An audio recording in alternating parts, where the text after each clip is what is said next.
Well, there's a couple of stories here that I want to share with you because I find them disturbing, and quite honestly, I didn't believe either one of them right away.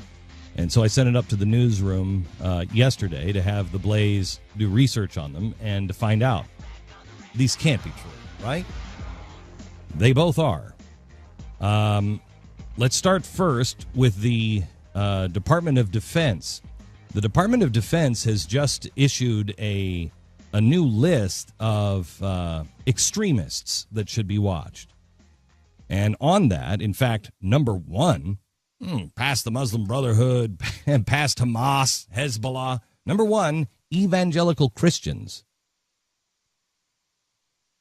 Evangelical Christians and Mormons, Catholics. I think Catholics coming in at number 8. Along with the Klan and Muslim extremists. Now I've missed all of those stories on those really bad Catholic bombings here in America. I've missed all of the fertilizer LDS bombs. I've missed all of those. I haven't seen the big evangelical cross burnings that have been happening. So maybe I've just been asleep at the switch.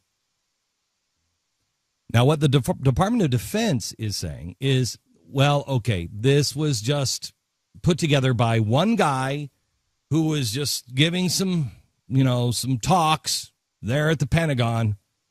And he just was, he was just doing his own thing.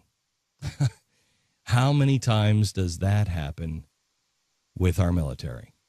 All the time. They are just not, they're just not really into the chain of command thing at the Pentagon. If that is true, which I believe it to be, if that is true, that shows our military is in danger because it obviously is losing control of itself. Now, the tip-off on this stupid thing is he misspells a couple of things, right? He misspells Al-Qaeda, but Al-Qaeda is like Osama bin Laden. I don't really know how to spell that because they keep spelling it like 600 different ways. It's like the pronunciation of gutter. It used to be Qatar. It was Cutter for a while. Yeah, Cutter. I mean, it's whatever. Mm-hmm. But there's a couple of other spelling errors in this, isn't there, Stu? In the one that you found? Yeah, the Mormons. You guys familiar with Mormons? Mormons? Yeah, okay, I guess it's kind of like mermaids, the Mormons. Mm-hmm. Very deadly group. The Latter-day Saints, Ladder. No, that's from another one. Mm-hmm. Is it? Yeah. Now, that's story number 2. Oh. Now, you heard the excuse from the Department of Defense. Mm-hmm. Let's ask the Colorado State Patrol what their excuse is. This one, I came back and I could not believe it. We called for a verification, and yep. Let me give you the article. When it comes to freedom, things are changing fast and for the worse in America, and it's happening at accelerated speed here in Colorado. Not only are laws being written at Mach speed to regulate, tax, and restrict individual freedoms, but ideas are changing amongst the Colorado citizens. Local law enforcement, in particular, are being put at a new crossroads and are being positioned to make some tough decisions about their duties. They will very soon be choosing between enforcing constitutional rule of law and new laws which contradict our constitutional principles and which make criminals out of innocence. April 5th, 2013, blogger Stephen Ahle, A-H-L-E, received an email from Broward County, Colorado Undersheriff Ron Trowbridge. This is what the post read.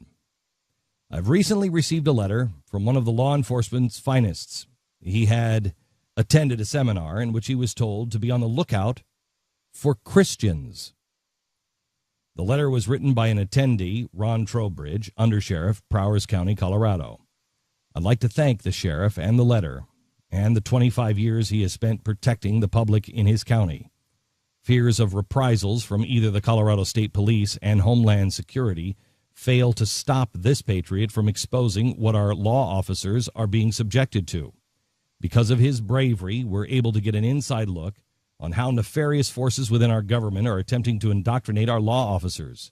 This letter proves our officers cannot be intimidated, nor can they be turned on the people they serve. The people of Prowers County are lucky to have this man. Here is the letter, unedited, complete in its original form. Now, I read that and I thought, no way this is true. On April 1st, 2013, I was attending training hosted by the Colorado State Patrol. The training was from 12 in the afternoon to 4 p.m., and it covered two topics: sovereign citizens and outlaw motorcycle gangs. I was pretty familiar with motorcycle gangs, but since we often deal with the so-called sovereign citizen group, I was interested to see what they had to say. The group consisted of of police officers, deputies, and CSP troopers. There were 20 people in attendance. Trooper Mike Kluzinski taught a 2-hour section on sovereign citizens. He spent most of the 2 hours focusing on how, in his view, and apparently the view of Homeland Security, people turn to the sovereign citizen movement. Kluzinski started off by saying that there are probably some sovereign citizens in this room, and gave a generalized list of those groups that have sovereign citizen views. Among the groups Kluzinski had listed were those who believe America was founded on godly principles. That would be me. Christians who take the Bible literally. That would be me. And fundamentalists. I don't know what that means exactly, but I think that might be even me. Kluzinski did not explain what he meant by fundamentalist, but from the context it was clear that he was referring again to those who took the Bible literally or, quote, too seriously. While Kluzinski emphasized that sovereign citizens have a right to their beliefs, he was clearly teaching that the groups he had listed should be watched by law enforcement and should be treated with caution because of their potential assault to law enforcement. Kluzinski explained that why he believed these groups were dangerous, saying they were angry over the election of a black president. I'm having a hard time putting that all together. When someone in the group suggested the failing economy was probably much more to blame, Kluzinski said those who are not going along with the changes in America will need to be controlled by law enforcement. Even later, he was questioned by some of the troopers present, and he questioned back and asked if they were willing and prepared to confiscate illegal weapons if they were ordered to do so. His assignment with the Colorado State Police was as an analyst for the Colorado Information Analysis Center. It is funded by Homeland Security and run by the Colorado State Police. Kluzinski says he gets his information from the Department of Homeland Security. He said he was leaving the CSP at the end of that week to begin his new career with the Department of Homeland Security. Undersheriff, Prowers County Sheriff's Office.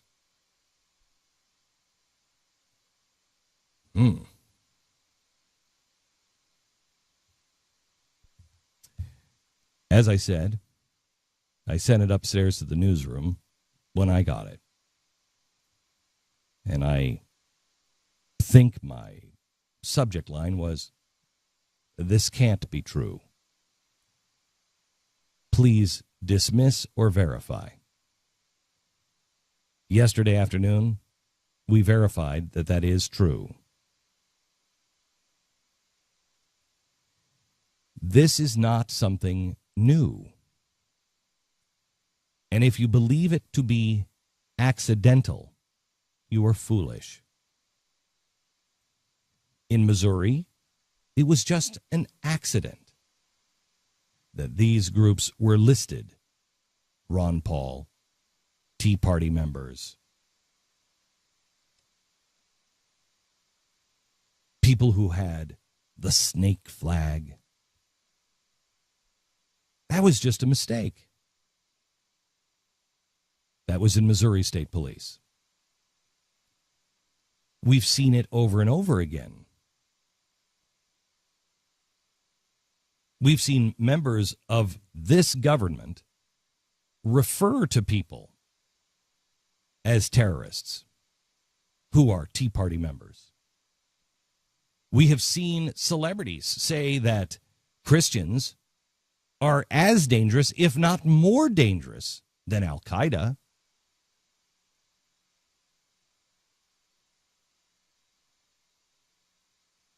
We've now seen it in the Department of Defense, but that was just one guy. That was an accident. He was just flying solo on that. And now the Colorado State Police, from a guy who's leaving to go to the Department of Homeland Security.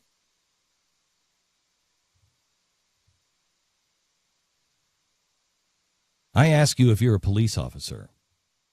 I ask you if you are a sheriff. I ask you if you are a service member to make your decisions now, because it will be a slippery slope. Have you ever listened to Tea Party people? Have you really listened to them? Have you listened to what they're saying? Have you ever interacted with them? If you're a police officer, I can guarantee you that if they've ever had a rally in your town, you've not had a problem with them. I can guarantee you, if you're honest, even if you disagree with them politically, you have seen a group of people just exercising their First Amendment right to assemble and to speak their mind. And they most likely have treated you with uber respect. And they've treated your town. They've treated its parks. And they've treated our country and our history with respect.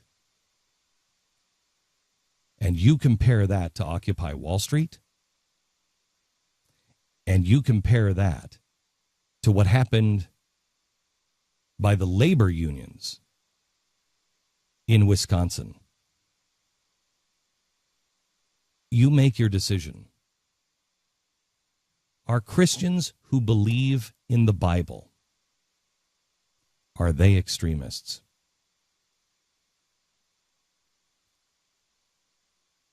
Are Christians who believe that this country was founded on godly principles, are they extremists?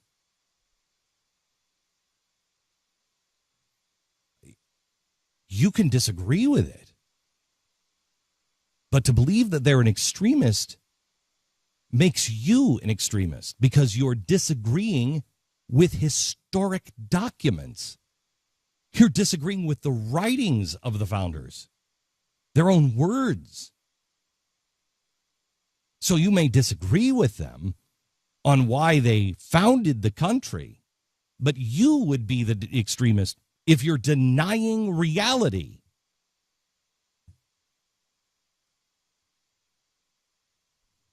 Sheriffs, police officers, your best friends have always been the law-abiding citizen. And those people who would never have thought of calling you pigs or anything else